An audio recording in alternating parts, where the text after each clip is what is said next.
فرما اور خیر کے ساتھ۔ ربی یسر ولا تعسر وتمم بالخیر، اے میرے رب تو آسانی فرما اور مشکل نہ فرما اور خیر کے ساتھ مکمل فرما دے۔ ہم یہ کلمات بھی ادا کریں گے جو اہل جنت جنت میں کہیں گے، الحمدللہ الذی ہدانا لہذا وما کننا لنہتدی لولا ان ہدانا اللہ، کی تعریف اللہ کے لیے ہے جس نے ہمیں یہاں تک پہنچایا، اور ہم ہدایت ہرگز نہ پاتے اگر اللہ نے ہمیں ہدایت نہ بخشی ہوتی۔ موسیٰ علیہ السلام کی یہ دعا بھی پڑھ لیتے ہیں، رب اشرح لی صدری، اے میرے رب کشادہ کر لے میرے لیے میرا سینہ، ویسر لی امری اور آسان کر دے میرے لیے میرا کام، واحلل عقدۃ من لسانی اور کھول دے گرہ میری زبان کی، یفقہوا قولی تاکہ وہ سمجھے میری بات۔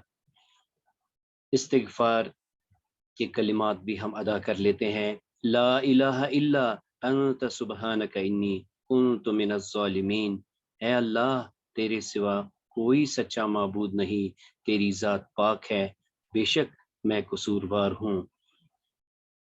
درود شریف بھی پڑھ لیتے ہیں، اللہم صلی علی محمد وعلی آل محمد کما صلیت علی ابراہیم وعلی آل ابراہیم انک حمید مجید، اللہم بارک علی محمد وعلی آل محمد کما بارکت علی ابراہیم وعلی آل ابراہیم انک حمید مجید۔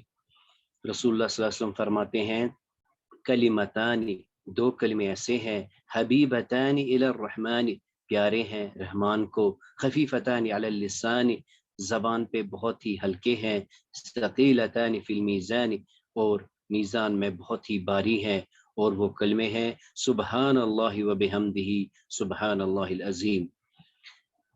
آج ہم اللہ تعالیٰ کی توفیق سے مرکبات کے بارے میں پڑھیں گے، اور ہم یہ دیکھیں گے کہ یہ جو جملہ ہے کیسے بنتا ہے۔ اس سے پہلے ہم نے کلمہ پڑھا ہے، کلمہ بامعنی لفظ کو کہتے ہیں۔ بامعنی لفظ کے مزید جو ہم نے 3 اقسام پڑھے تھے، وہ ہم نے کہا تھا اسم، فعل اور حرف۔ ہم نے کہا تھا کہ اسم اور فعل جو ہے وہ واضح ہو جاتا ہے، ان کے معنی تعین ہو جاتے ہیں، اور لہٰذا ہم انہیں غیر محتاج کہتے ہیں، جبکہ جو حرف ہے انہیں ہم محتاج کہتے ہیں، اور ان کا معنی جو ہے وہ تعین نہیں ہوتا۔ آج ہم پڑھیں گے ورڈ گروپس۔ ورڈ گروپس یعنی مرکبات۔ یہ مرکب کیا ہوتا ہے؟ مرکب بنتا ہے مفرد سے۔ اسم، فعل اور حرف الگ الگ جدا جدا جب ہوتے ہیں ہم انہیں مفرد کہتے ہیں۔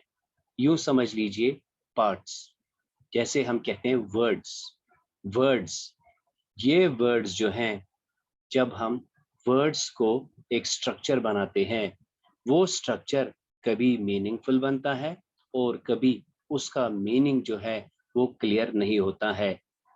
جب اسم، فعل اور حرف جب ہم ملائیں گے اور وہاں سے ایک معنی نکلے گا تو ہم اسے سینٹینس یعنی جملہ کہیں گے، اور اگر ہم نے ان کی ترکیب، ہم نے انہیں ملایا لیکن معنی واضح نہیں ہوئے تو ایسے کمبینیشن کو ہم مرکب ناقص کہتے ہیں۔ یعنی مفرد اور مفرد کو ملا کر جو کمبینیشن بنتی ہے اسے ہم مرکب کہتے ہیں۔ مرکب مفردات سے بنتا ہے، مفرد پلس مفرد بیکمز مرکب۔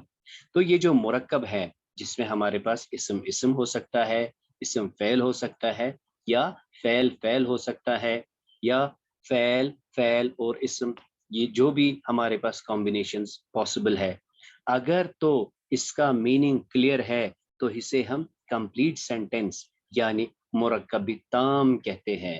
مرکب تام کمپلیٹ سینٹینس کو کہتے ہیں، یا آپ کہہ سکتے ہیں میننگ فل سینٹینس کو مرکب تام کہتے ہیں۔ اور جو آپ نے ورڈز تو جوڑے، آپ نے مفردات تو جوڑے، لیکن اس کا میننگ جو ہے وہ واضح نہیں ہوا، اس کی سینس جو ہے وہ انکمپلیٹ ہے، وہ پورا کنوے نہیں ہو رہا ہے، اس کے بارے میں بات ابھی ادھوری ہے،